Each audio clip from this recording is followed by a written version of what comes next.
اللہ کے اوپر تانو تشنی کر رہا رسول اللہ کے بارے میں، اس کے قائد کیا ہیں اس کے ماننے والوں کے اللہ معاف کرے، آپ کا خون کھول اٹھے۔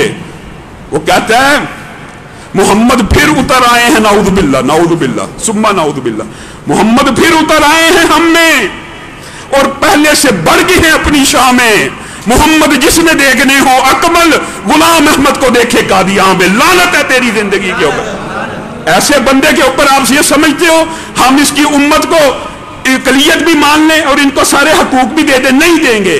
اور ابو بکر و عمر کے بارے میں یہ اللہ رسول اس بندے کو کسی کی یاد نہیں تھی، کہتا ہے ابو بکر و عمر تو ایسے ہیں معاذ اللہ ثم معاذ اللہ، میری جوتی کے تسمے باندھنے کے برابر نہیں۔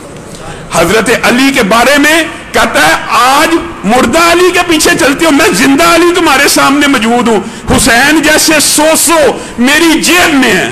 اللہ تعالیٰ نے بدبخت کو گندی حالت میں بوت دی اور اس کے ماننے والوں کو بھی۔